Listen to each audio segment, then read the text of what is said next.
What's up everybody, we're here at Lancashire Mead Company. We're going to take a look around, we're going to see what they're doing, what they're up to, have a bit of a chin wag and have some fun along the way. Come on. First of all, thank you for showing us around. So we're here with Hawky, who has shown us around the place and has given us an absolute masterclass of everything that goes on with not just making mead, but the whole actual process of being a business. So it's been really insightful. So thank you very much for giving us that. So me and Luke have come up with a few questions. Obviously, we're still learning. We're pretty much on the ground floor of learning about mead and turning it into a potential business. Hopefully, fingers crossed within the next, 10 years. Hopefully, we did say a year, but we've had our eyes opened today. Yeah, and it really is eye opening. Yeah, when you look at everything that you need behind the scenes to make it successful. Yeah, definitely. And the fact that, like you say, so we have been walking around and talking about a few things, like going from having a few tubs on the go to ferment your first few batches and then building up to what you have now. It's just like the length of time, the patience that you'll have had is something that we've got to really take into account, because we've been saying, oh, we'd love to have a bottle out ready within a year's time, but it's really about and patience is absolutely a virtue, isn't it? It is. I mean, doing a couple of batches and then making a business out of it isn't the way to go. The only way you can do that is make a couple of batches. Oh, this is a good. Oh, who can make it for me? And do it that way. Right. Okay. So that's the only way you can do a business after having done a couple of batches. Yeah. Cool. Well, I'm going to reel off a few questions for you. So the first one is, when did you first learn of mead? When did I first learn of mead? I would have been about 13 years old, and a friend of my mother's was having a party, and it was fancy dress and sort of Elizabethanish, and they had what was called Elizabethan mead. Now, I've never been able to find that mead again. Possibly became Harvest Gold, I don't know, but that was my introduction to mead. And fast forward to 2003-ish, I started hanging around with somewhere with Druids. Nice. I found mead again. And then fast forward another couple of years, only one I could find was Harvest Gold, easily. Yes, I keep mentioning Harvest Gold, but it was my inspiration. Then it was a case, well, it can't be that hard to make it. Honey water yeast, what else can it be? Yeah, right, we'll try that. So got some honey, mixed it with water, used some bread yeast, and voila, that was my first batch. Well, my first batch. The first batch mysteriously disappeared. Me and my friend did it in his cottage, and we both went back to it and it had disappeared. So we reckon his dad had visited and squirreled it away. So that was 2009 was the first one. 2010 was my very first batch that I did myself. Right. Me being me, why do a gallon when I can do 5? So my first batch was actually a 5 gallon batch. From then on, it was just like, yeah, well, this is going really well, this is going really well. Friends started liking it, and I'm like, well, I'll try a 60 litre batch. So I got a 60 litre fermenter. That went really well. Realised that I needed another 60 litre barrel to put it into, so I got a second 60 litre barrel.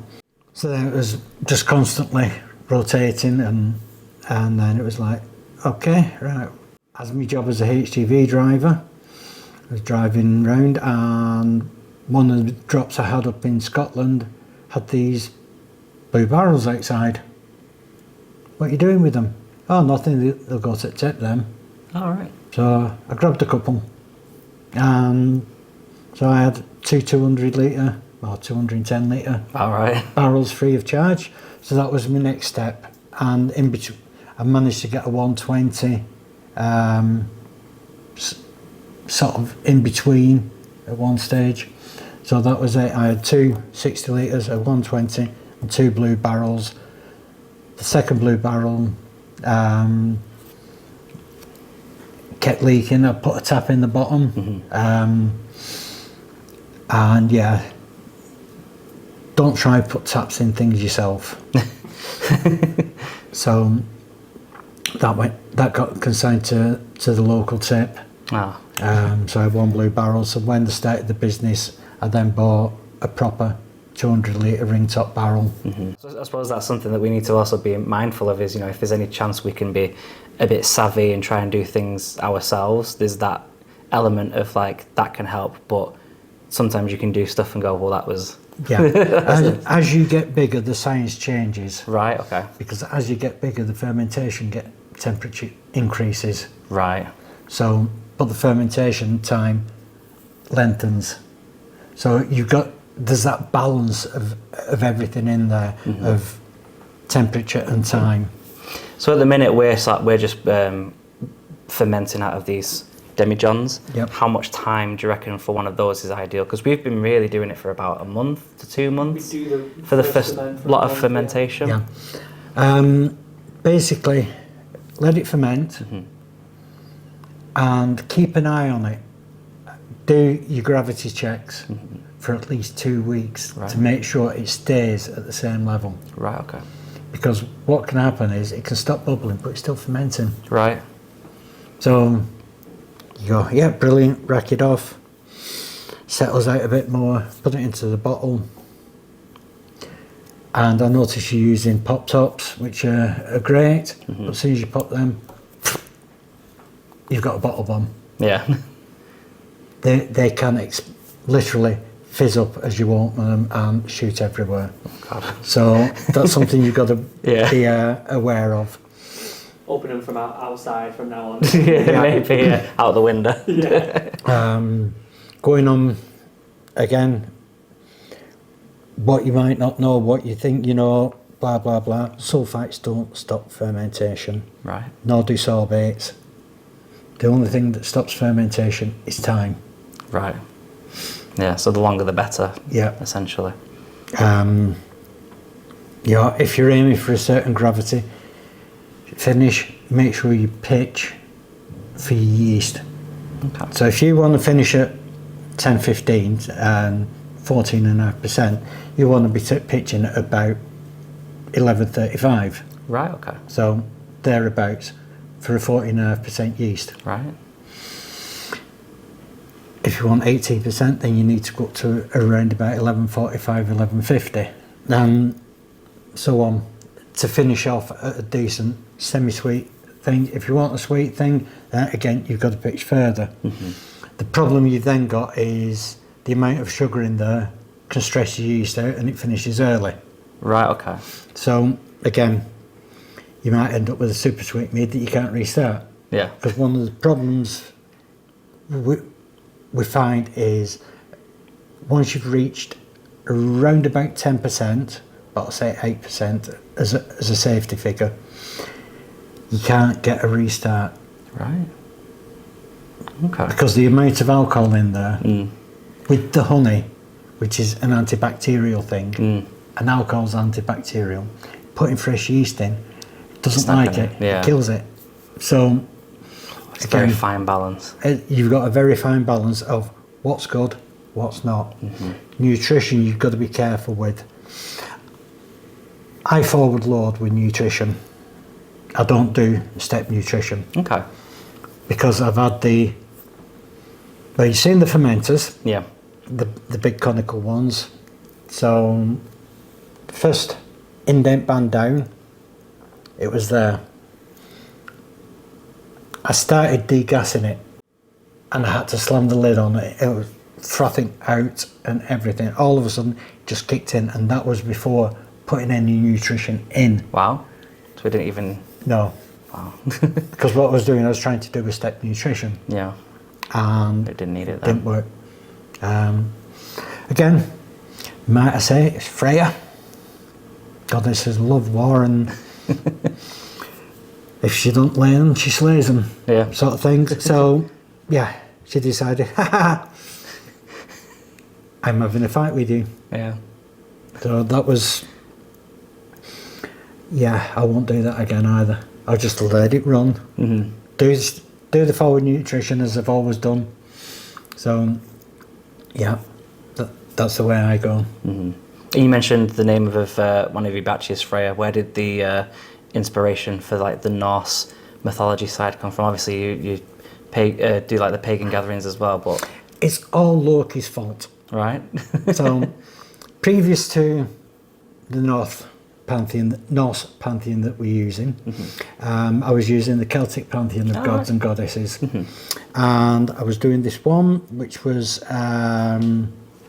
molasses, and she was supposed to be called Cailleach. Now, Cailleach is the goddess of life and rebirth, like death, like rebirth and life. And it kept dying, coming back to life, and dying, coming back to life, and dying, coming back to life, and so forth. I think it went on for about 6 months doing something like this, until I got it to the ABV that I wanted. Then we started filtering, and filter pads would explode, pipes would blow off the filter machine.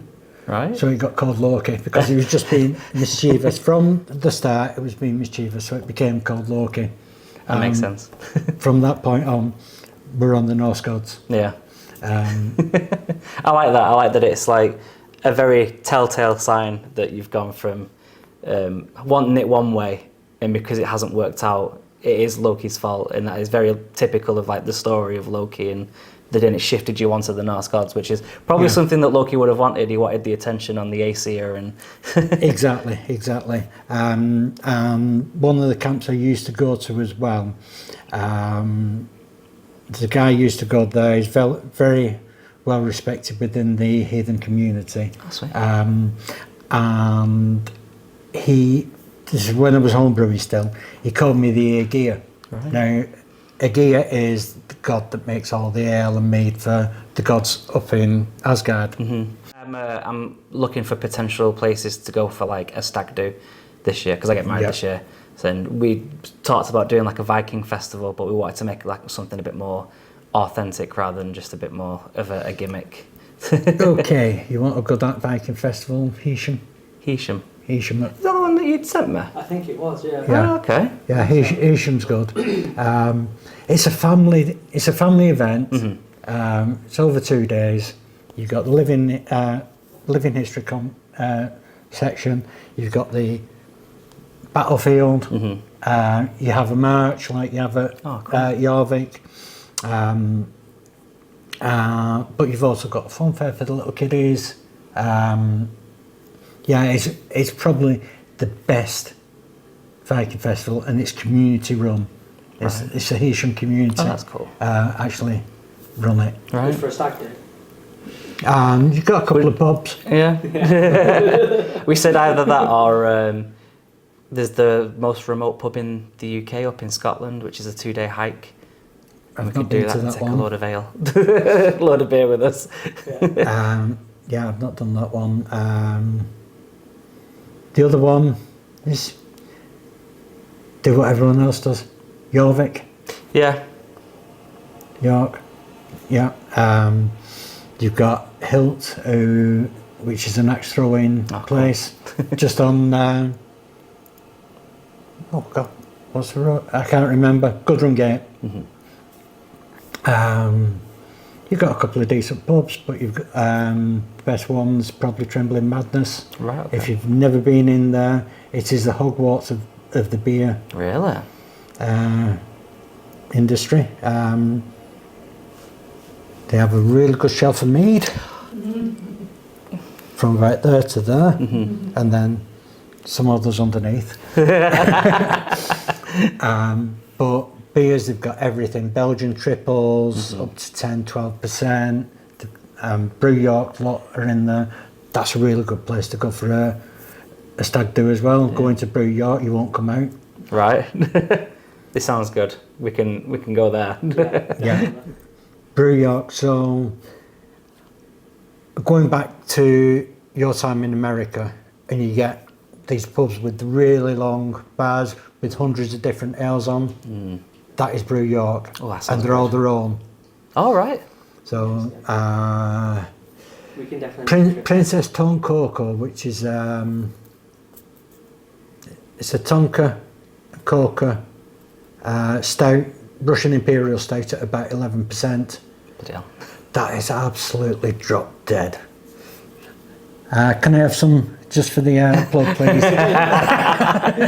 It's always worth a try.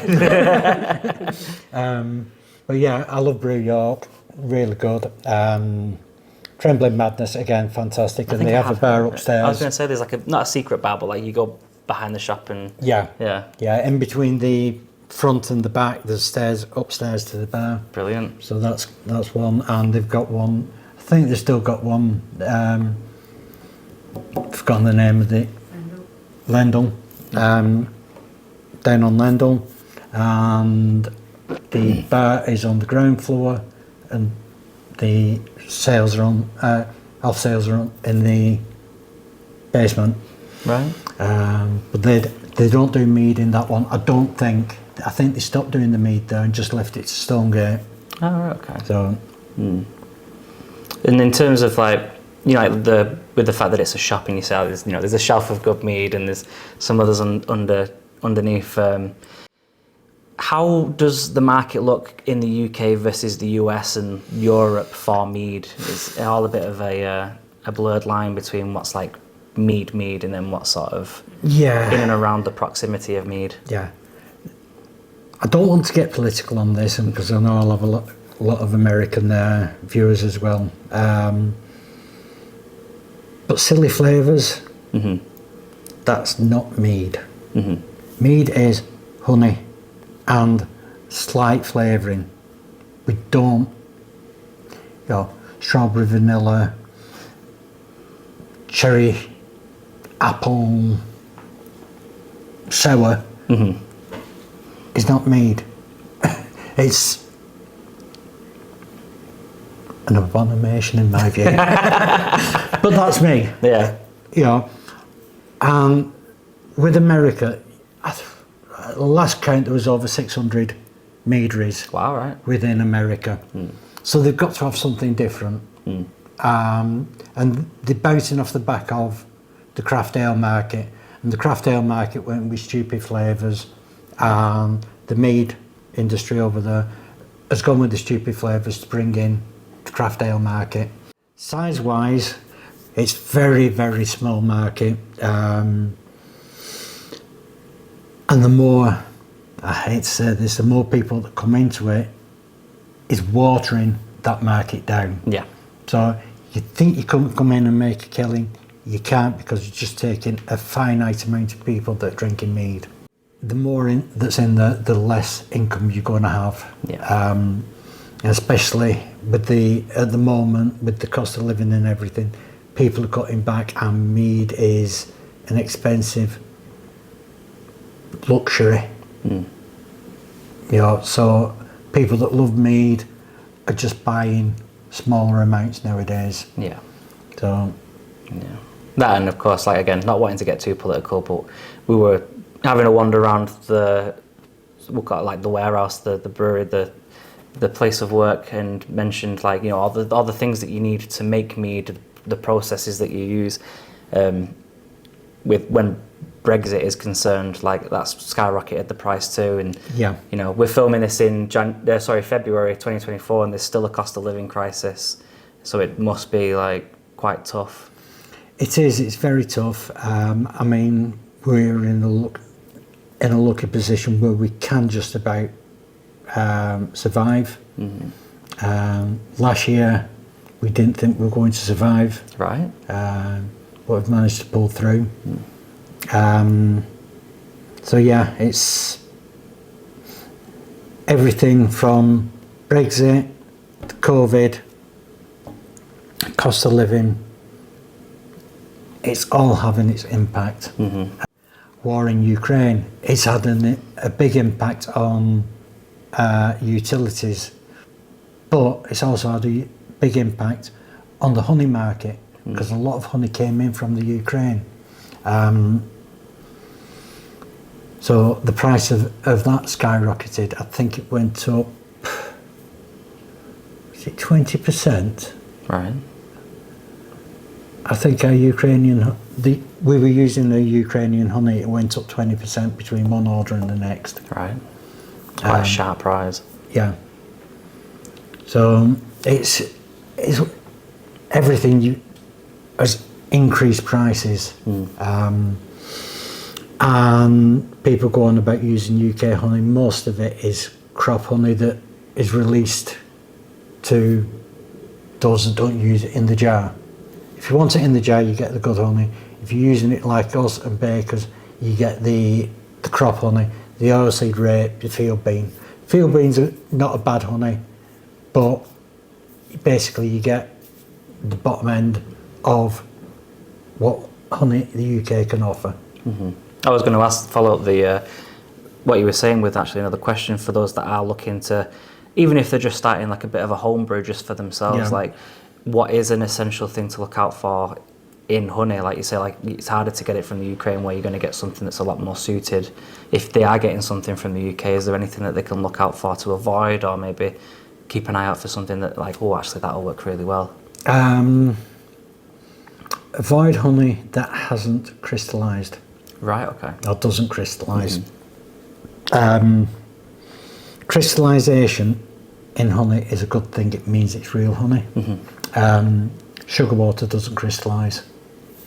Glucose fructose syrup doesn't crystallise. Right, okay. So your adulterated honeys very, very rarely will crystallise. Right, okay. And there's pictures, we've never held back that we use imported honey, to the point where there was a picture. It took me 45 minutes, was it, to empty a bucket of honey because it had crystallised. Right. And it was literally like trying to cut into Scottish tablet. Don't know whether you've had that or not, but it's like fudge, but crunchy, crumbly fudge. And it took me forever, so I set the honey room up. It was the only way to go. Yeah. Keep everything at high temperature, keep it nice and runny. Yeah. And that was proof enough to me that it's real honey. Yeah, yeah. Well, we've had trouble. We started off because we have just the demijohns with like the funnel top. We have like a bit of a funnel, and we were pouring jars of honey in, and we were like that, holding it for ages. Then we'd come away and we'd just have to like wait for 20 minutes and then come back to it. Right. Get yourself a 2 litre jug. Pour your honey in. Warm water. So borrow a kettle. But so you can grab hold of the glass afterwards. Yeah. So it basically you can stick your finger in the water without burning yourself. Mix that in. Give it a good shake up. Put that in. Do the next one. Put that in.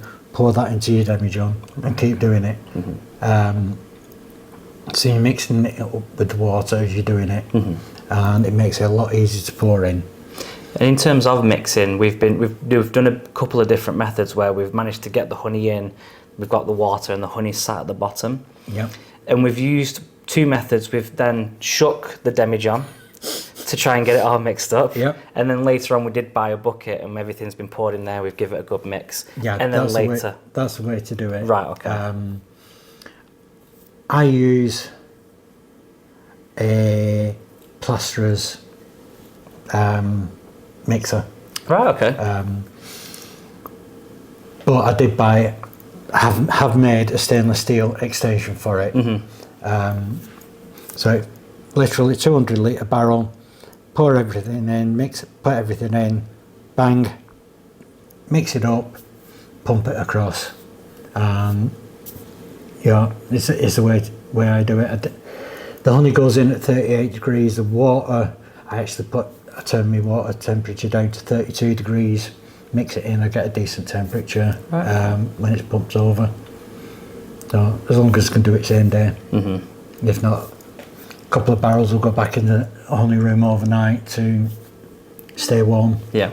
We're very early in the process of learning how to do all this. We're so like, we're very keen on learning. We want to do it for ourselves, and then later on extend it to our family members and be like, try this. We've brewed, our own batch and stuff like that. Is there anything that a lot of newcomers do where you look like I've just told you that I've shook the demijohn and you've gone, oh, okay. But is there any typical mistakes that you see a lot of people that do try and make the home brews that we should avoid? Racking too early, bottling too early,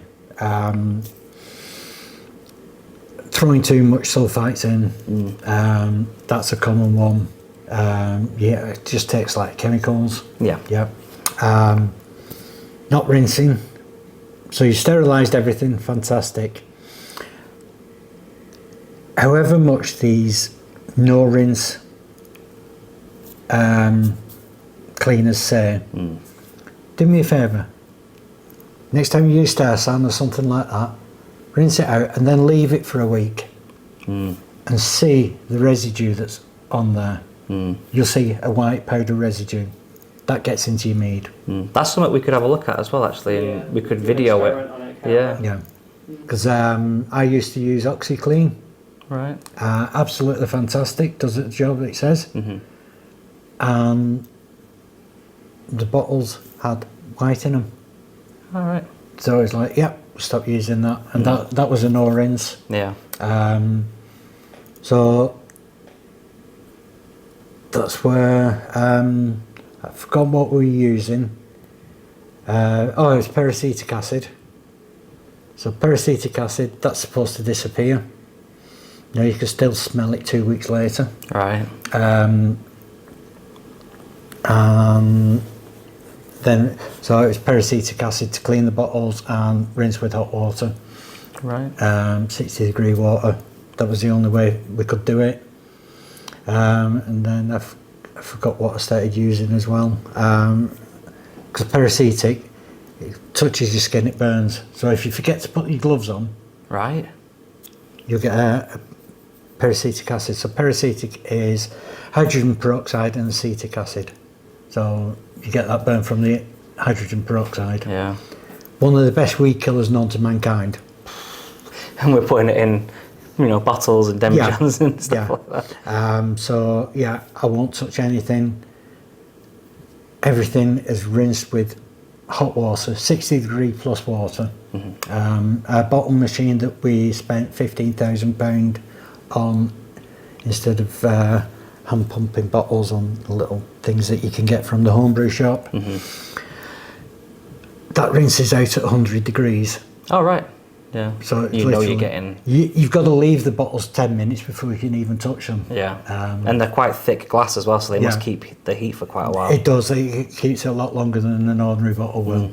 In the dishwasher, we use a dishwashing liquid, which is it's a caustic soda base. It's a commercial dishwasher liquid. All right. It's what's used in all restaurants.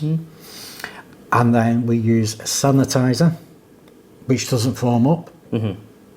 Very important. Yeah, so that's what we get from Star San, is it? Foams up quite a bit. Yeah. We use 2 different sanitizers in here. So I've got one which I use in the dishwasher, in the bottle washer. And then it's rinsed out at 100 degrees. That 100-degree water is then kept for the next cycle. So, we're not constantly heating water up to that. Well, we are constantly heating water up to that temperature, but not for that first one. So it's all done at 60 degrees, about from the last wash. So that takes about 10-15 minutes to do a tray of 25 bottles, and then just keep it flowing through. Going back to common mistakes made by homebrewers, the biggest one is not enough honey. Right. And you end up with paint stripper stroke rocket fruit fuel, dry. That was our first batch. Your final gravity is going down to 0.996, 994, 992. And even for a dry mead, you need it stopping at around about 1, if not 1.01. Right, okay.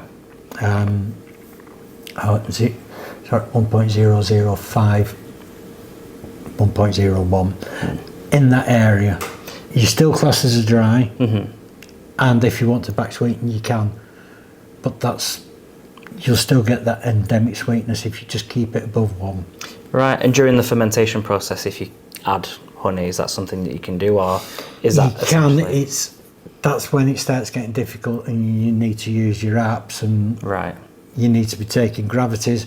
But if you're still fermenting and you're adding honey to try to take another gravity, you've got the bubbles pushing the hydrometer up, so you're going to get a false reading. Right, okay. So you can't do readings whilst you're in the fermenting whilst process. you're in the fermenting process. Right, okay. So try and trial and error that sort of, we know that this is how much honey we need rather than this next time, and finding that nice balance. Yeah, you can do it by, I've forgotten what they said. Is it 100 grams of honey is 1% of ABV or something like that? Right. I've come across it a couple of times on the Facebook group Mead. Okay. That's what Where you can work out per 100 grams of honey how much it's added to your ABV. Oh, right, okay. Yeah. That's so interesting. if you're using 2 kilo of honey, it'll give you 13% or something like that. It's you can work out from there. I use an app called FirmCalc. Right, okay. Now, from that, when you're doing the hydrometer drop method, it gives you 4 different options of what your finished gravity will be. So you get Duncan and Acton, a couple of others, and Kutaya, Reed and Spears. Now, I've corroborated the Kutaya, Reed and Spears with the boiling off method commercially. And the Kutaya, Reed and Spears gives you within 0.1% of the boiling off method. Right, okay. Whereas Duncan and Acton and others are too low. Right.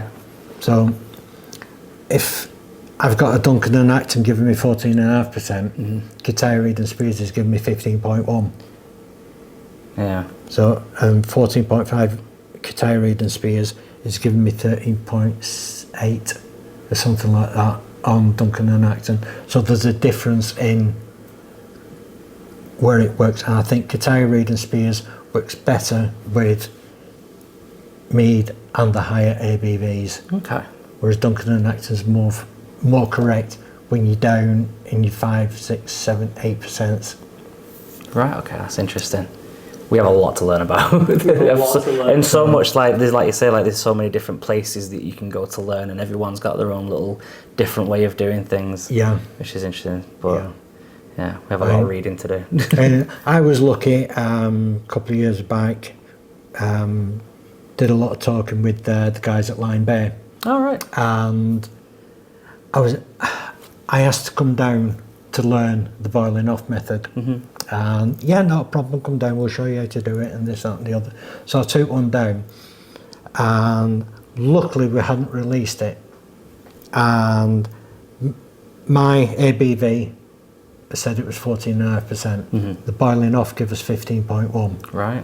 So I was able to go, right, I need to sort that out, because you're only allowed 0.5% from your stated ABV. Yeah. So that was outside that 0.5%. Right. Okay.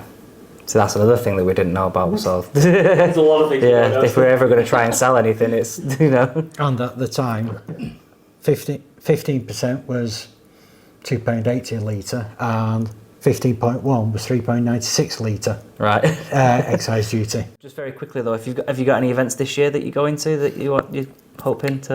Next week is Jorvik Viking Festival. Come back from Jorvik Viking Festival, I fly out to Poland for the European Mead Makers Association Conference and the Mead Madness Cup, which I'll be judging in. And then we've got Beltane at Thornborough at the beginning of May, We've got Mead Fest at Gosnell's Mead in March. That's the 15th, 16th, 17th of March, St Paddy's Day weekend. So that's first few. Will be at Heysham, Thornbury again in September. So, and then we do Light Lane Market in Liverpool every fourth weekend of the month, except for January and February. We do Knutsford Market, the first Northwish Market, Right. the first Saturday of every month. Brilliant. So Hope we get to see you there then. I'll Yeah. come and visit you, especially if I'm in York at the same time of year. But, Yep, definitely. but yeah, thank you so much for today and showing us around, giving us like the tastings and stuff like that, and just giving us an absolute masterclass in mead in general and mead as a business. Fantastic. Thank you, mate. Okay, brilliant. Appreciate it. Cheers.